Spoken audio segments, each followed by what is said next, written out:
అనగనగనగనగా మా నానమ్మ అంత సాగదీస్తూ పాత స్టోరీ చెప్పలేను కానీ మీ ఇంట్లో శనివారం రోజు ఏం వండుకుంటారు అనేది నాకు తెలియదు కానీ ఇది ఎప్పటి నుంచి వస్తుందో మా ఇంట్లో మాకు తెలియదండి. నేనైతే మా నానమ్మ వాళ్ళు ఆ టైం నుంచి వస్తుందేమో అని నేను అనుకున్నా కానీ కాదంట. ఎందుకు ఇంత స్టోరీ చెప్తున్నాను, దేని గురించి చెప్తున్నాను అని అంటే సాంబార్ అండి. మా ఇంట్లో శనివారం వచ్చిందంటే సాంబార్ తప్పితే మరో కర్రీ ఉండదు. ఇంకా వేరే పప్పు, టమాటా పప్పు ఇవి ఇవి ఇలాంటివి కూడా ఉండవు. ఇంకా సాంబారే ఇంకా శనివారం వచ్చిందంటే అదేదో మా వంశాచారమో లేదంటే తరతరాలుగా వస్తున్న ఆచారమో తెలియదు కానీ ఏ ఆచారమో గోచారమో గ్రహచారమో ఏదో ఒకటి కానీ ఈ పప్పుచారు మాత్రం మమ్మల్ని శనివారం వదిలిపెట్టదండి. ఎక్కడి నుండి ఫోన్ చేసినా ఎవరు మా ఇంట్లో అంటే మా ఇంట్లో అనే కాదు నేను చెప్పేది, ఎందుకు ఇంతగానో చెప్తున్నా అంటే అటు మా అమ్మమ్మ వాళ్ళకి ఫోన్ చేసిన శనివారం ఏంటి అంటే పప్పుచారే, అత్త వాళ్ళకి ఫోన్ చేసిన శనివారం ఏంటి అంటే పప్పుచారే, మా వదిన వాళ్ళకి ఫోన్ చేసిన శనివారం ఏంటి అంటే పప్పుచారే.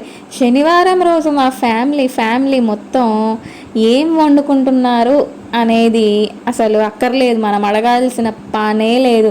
ఎవరింటికి వెళ్ళినా అదే పప్పుచారు అదే ఉంటుందన్నమాట. ఇది ఎక్కడి నుంచి వచ్చిందా అని తెగ తల బాధేసుకున్నాను. నేనే అనగనగనగా అనుకుంటే స్టార్ట్ చేసి మా నాన్నమ్మ వాళ్ళ దగ్గర నుండి వచ్చిందేమో అనుకున్నాను. కాదంట, ఏదో మా మమ్మీ శనివారం రోజు సాంబార్ వేస్తే ఆదివారం ఎలాగో మనం ముక్కలేందే ముద్ద దిగదు కదా, కాబట్టి ఆదివారం రోజు మనం చికెనో మటనో ఏదో ఒకటి తెచ్చేసి వండుకుంటాం కాబట్టి ఆదివారం అది తినేసిన మనకు సాంబార్ ఉంటుంది కదండి. నాన్ వెజ్లోకి పప్పుచారు ఎట్లాగో బెస్ట్ కాంబినేషన్. నన్ను అడిగితే ఏదైనా ఫ్రై చేసుకుంటే చికెన్ ఫ్రై కానీ మటన్ ఫ్రై ఎనీథింగ్ ఏదైనా చేసుకున్నా అని సాంబార్లోకి నాన్ వెజ్ నిజంగా చాలా బాగుంటుంది.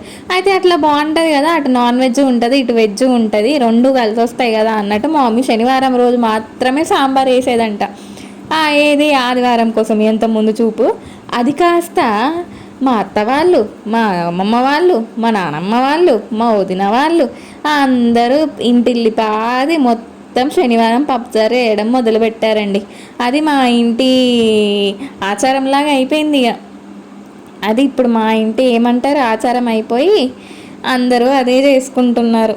ఇదండి మా ఇంటి శనివారం రోజు పప్పుచారుకున్న కథ.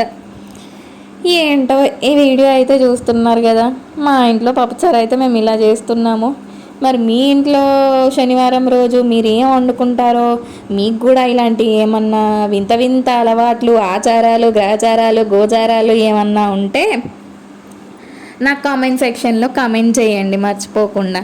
లేదు పప్పుచారు మీరు కూడా శనివారం రోజు పప్పుచారే చేసుకుంటున్నారా, అలా ఎంతమంది చేసుకుంటున్నారో వాళ్ళు చెప్పండి.